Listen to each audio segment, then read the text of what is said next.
जय श्री राधे कृष्ण। नमस्कार, स्वागत है आपका। आज की वीडियो में हम माघ मास महात्म्य का छठा और 7वें अध्याय का रसपान करेंगे। चैनल पे यदि आप नए आए हैं तो चैनल को सब्सक्राइब, वीडियो को लाइक और शेयर करें, कथा को पूरी श्रद्धा पूर्वक सुने और कमेंट बॉक्स में भगवान का जयकारा लगाएं। पूर्व समय में सतयुग के उत्तम निषेध नामक नगर में हेमकुंडल नाम वाला कुबेर के सदृश धनी वैश्य रहता था, जो कुलीन, अच्छे काम करने वाला, देवता, अग्नि और ब्राह्मण की पूजा करने वाला, खेती का काम करता था। वह गौ, घोड़े, भैंस आदि का पालन करता और दूध, दही, छाछ, गोबर, घास, गुड़, चीनी आदि अनेक वस्तु बेचा करता था। उसने इस प्रकार बहुत सा धन इकट्ठा कर लिया।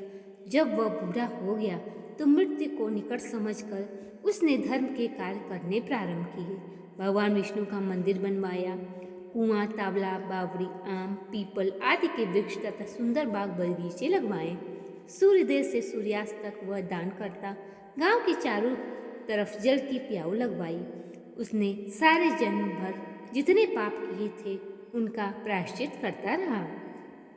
इस प्रकार उसके 2 पुत्र उत्पन्न हुए, जिनका नाम उसने कुंडल और विकुंडल रखा।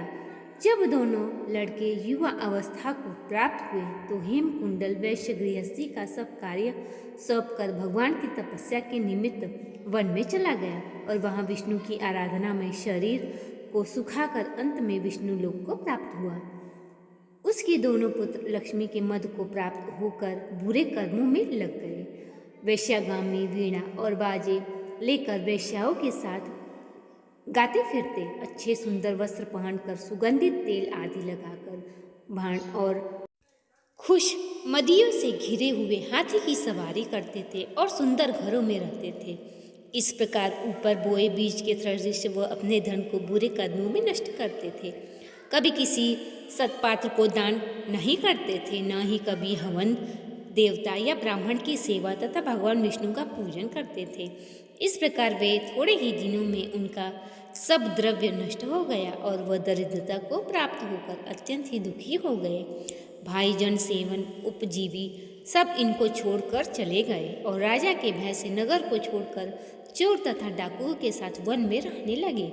वहाँ अपने तीक्ष्ण वर्णों से वन के पक्षी, हिरण आदि पशु तथा हिंसक जीवों को मारकर खाने लगे।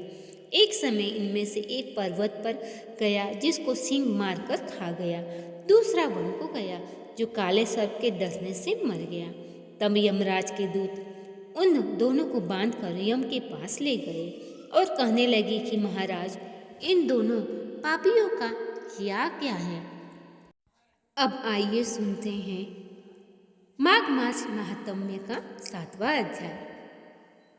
चित्रगुप्त ने उन दोनों के कर्मों की आलोचना करके दूतों से कहा कि बड़े भाई कुंडल को घोर नरक में डालो और दूसरे छोटे भाई विकुंडल को स्वर्ग ले जाओ, जहाँ उत्तम भोग है। तब एक दूत को कुंडल को नरक में फेंकने के लिए ले गया और दूसरा दूत बड़ी ही नम्रता से कहने लगा कि हे विकुंडल, चलो, तुम अब अपने अच्छे कर्मों से स्वर्ग को प्राप्त होकर अनेक प्रकार के भोगों को भोगो। तब विकुंडल बड़े ही विस्मय के साथ मन में संशय धारण दूत से कहने लगा कि हे यमदूत, मेरे मन में बड़ी ही आशंका उत्पन्न हो गई है, अतएव मैं तुमसे कुछ पूछता हूँ। कृपया करके मेरे प्रश्नों का उत्तर दो। हम दोनों भाई एक ही कुल में उत्पन्न हुए, एक जैसे ही कर्म करते रहे। दोनों भाइयों ने कभी कोई शुभ कार्य नहीं किया है, फिर एक को नरक क्यों प्राप्त हुआ और मैं अपने स्वर्ग में आने का कोई कारण नहीं देखता हूँ। तब यमदूत कहने लगा कि हे विकुंडल, माता पिता, पुत्र, पत्नी, भाई बहन से सब संबंध जन्म के कारण होते हैं और जन्म कर्म के भोगने के लिए ही प्राप्त होता है। जिस प्रकार एक वृक्ष पर अनेक पक्षियों का आगमन होता है, उसी तरह इस संसार में पुत्र, भाई, माता पिता का भी संगम होता है। इनमें से जो जैसे जैसे कर्म करता है वैसे ही फल भोगता है। तुम्हारा भाई अपने पाप कर्मों से नरक में गया है और तुम अपने पुण्य कर्म के कारण ही स्वर्ग में जा रहे हो।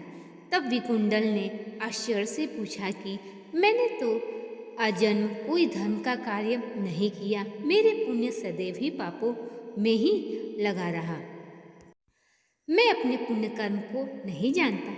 यदि तुम कर्म को जानते हो तो कृपा करके बतलाइए।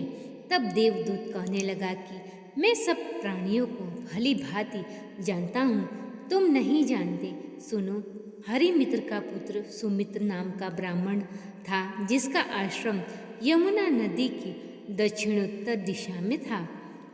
उसने जंगल में ही तुम्हारी मित्रता हो गई और उसके साथ तुमने 2 बार माघ मास में श्री यमुना जी में स्नान किया था।